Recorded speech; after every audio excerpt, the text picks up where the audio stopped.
Ciao, it's my birthday and today I've decided to cook one of my favorite meals. It's a Mediterranean style spatchcock pollo alla diavola, and here is a whole chicken which I will be cooking diavola style, which means very spicy. But before I start, I wanted to show you what my children have bought me for my birthday. Look at this. It's a Tortellino sign for me to hang on in the kitchen here. I haven't quite decided where I'm going to be putting it yet, but for the purpose of today, as it is my birthday, I decided I'll temporarily put it up. Maybe I'll put it up here and then we can turn it on and I'll show you how it works. And it comes with a remote, so let's turn it on. Isn't that great? And actually I can also adjust the intensity of the light, so I can turn it down if I don't want it too bright, and I can turn it up. But it doesn't stop there. If I move to the right, it should flash. There it goes. And if I press it again, it flashes even faster and faster, and it's got other modes like all sorts of combinations, but I'm gonna drive you mad, so I'm gonna go and turn it back on to a static setting, and maybe I'll turn it down a little. I suggested to Julie that we should have had in the bedroom. I don't know why, but she wasn't very keen. Anyway, let me make a start on today's recipe. So I've got a beautiful large chicken here. This weighs 2.4 kilos. You can do this with any size chickens, of course, anything from 1 kilo upwards. So the first thing I want to do is to cut it in half so that we can have a spatchcock chicken. So I'm going to turn it on the other side so that the breast is facing down like this. Pair of chicken scissors, and I'll turn it so that you can see better. And this is the backbone, and I'm going to cut with my scissors along one side of the backbone, and I'm going all the way until the end, and this is the neck. You can see it's gone all the way from the bottom to the neck, and I'll repeat exactly the same exercise on the other side. Do ensure that you use a good pair of chicken scissors, and you'll find this is very easy.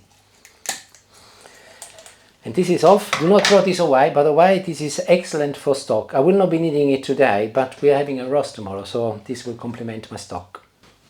And now that I've removed the backbone, it becomes really simple. So just turn it the other way around, and you can see the legs are here, the breast is here, and I'll gently, depending how big your chicken is, just apply some pressure, and you can hear that the bones are cracking, and it flattens.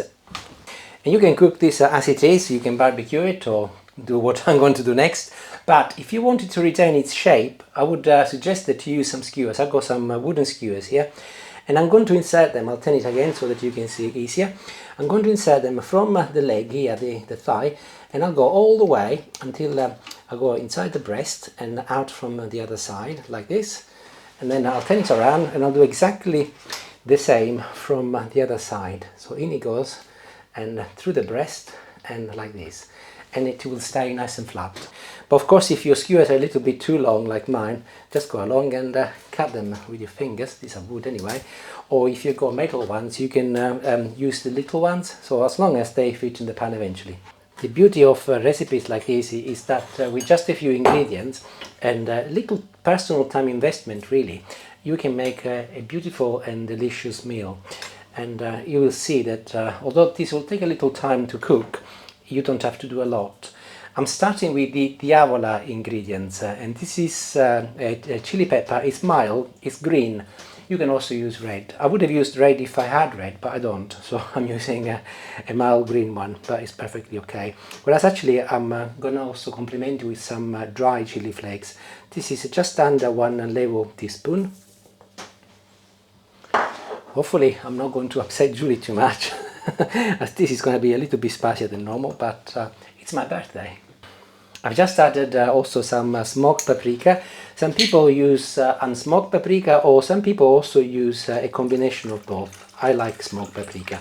And this is red wine vinegar now. I'm using a red wine vinegar because it's got a deeper flavor, and also the color itself combines well with everything else. But you can of course use white wine if you like, white wine vinegar that is. And next I'm going to be adding a little olive oil. I did say it was simple, so last couple of ingredients, a pinch of salt, and of course some black pepper, quantities to taste as always. And my marinade is ready. I'll just give everything a quick mix using my brush. I can bring my chicken back, here it is. And I'll turn it around first, so I'll start from the inside part first, and I'll start brushing it with my marinade. Ah, I forgot. Sorry. What am I like? Honey. I should have added some honey to my marinade, so I'm going to do that now. Apologies. And I'm going to be adding 3 heaped teaspoons. There we go. I should have done that before, never mind. I'm a bit excited about my new light. So I'll mix it once again and I'll start again, and it doesn't really matter, it will still be fine. And by the way, the reason why I've added the honey is to balance the heat coming from both the green chili pepper and the red chili flakes. And the sweetness is quite nice, especially for people who are not too keen on hot food, like Julie. And as usual, I've managed to make a little mess, but never mind, it doesn't matter. So I will place this in the fridge now for about a couple of hours minimum.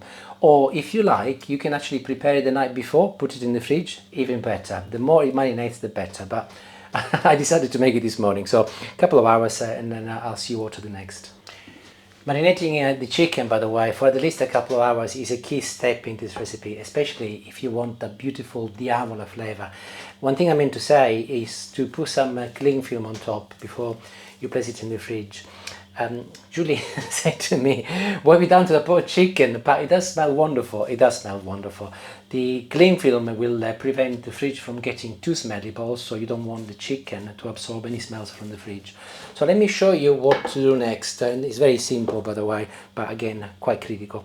So I've got a nice and large cast iron pan. You can use a frying pan if you like, but if you've got cast iron, even better. And I'll start by adding a little olive oil, well, a little, a fair amount of olive oil at the bottom, just like this. I still need to get a handle of this cooker, I keep turning itself off. Okay, so garlic. I've got here 1, 2, 3, 4, 5, 6 cloves of garlic, medium size, from our garden, skin included, and I've crushed them and I will add them in. Fresh rosemary, just picked from the garden, and I'll build a little base. I'll move the garlic so that it's spread evenly, like this. And you might have noticed that I reserved a little bit of my green chili pepper earlier. That is so that it can go at the bottom also. So this is beginning to sizzle already, and off I go. I'll get my chicken uncovered from the cling film, and as soon as it gets to a nice hot temperature, I'll place it inside.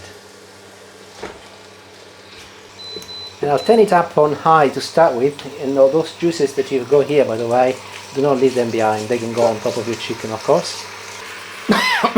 Oh my god, the chili flakes. I've got a very heavy cast iron pan here, and I'll put it on top so that it applies some pressure. I just opened the door. I think I had it a little bit too high, but I just turned it down on medium now, and I will leave it for about 10 minutes, and then every 10 minutes I'll turn it around, and it will cook for about 40 minutes, but I'll show you what it looks like after 10 minutes, and then you'll get a good idea. So I'll see you in 10 minutes time. This is my little kitchen. It's a log cabin and it's outside in the garden. I do not have an extractor fan, so I tend to use the doors as a way of ventilating it. But even if I did have an extractor fan, actually I would not be using it because they can be quite noisy and they would interfere with the sound.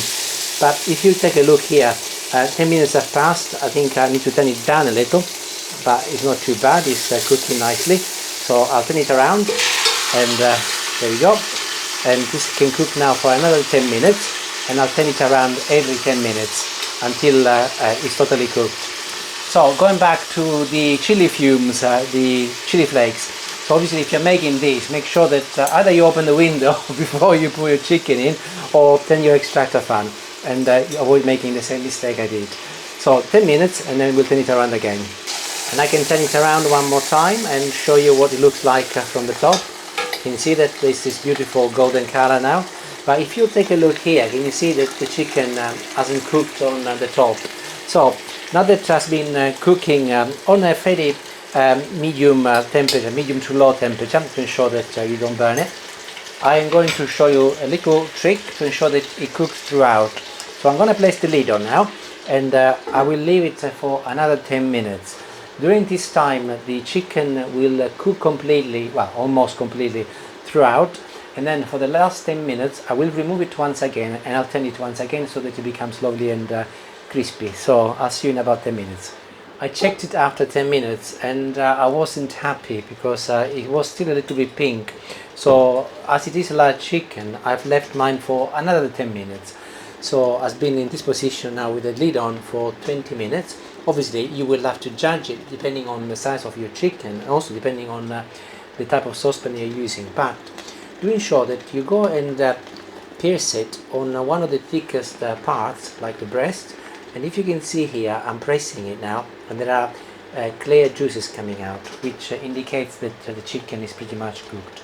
So as I said before, the last 10 minutes I'll turn it around once again, and by the way, as it was covered up, has released a lot more liquid, which is perfect because we do like the juices. And I'll turn it around one more time, and without the lid on this time, I'll turn the temperature up a little and I'll leave it for another 10 minutes to completely finish cooking now. So I'll see you then. And I'm almost there. It has been resting for about 10 minutes. I'm now putting together a little bed of fresh rosemary like this, and here is my chicken. By the way, in my case, total cooking time was just over 50 minutes, so do ensure that obviously you regulate it accordingly.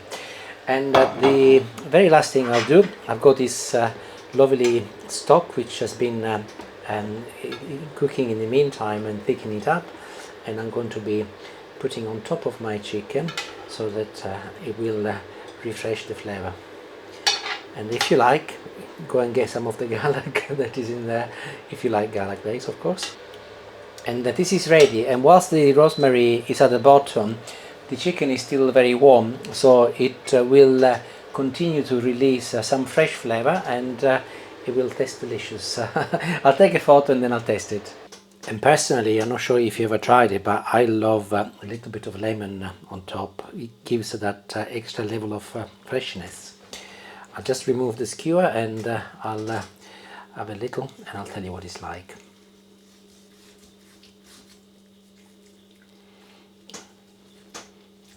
I think personally that the skin is absolutely wicked.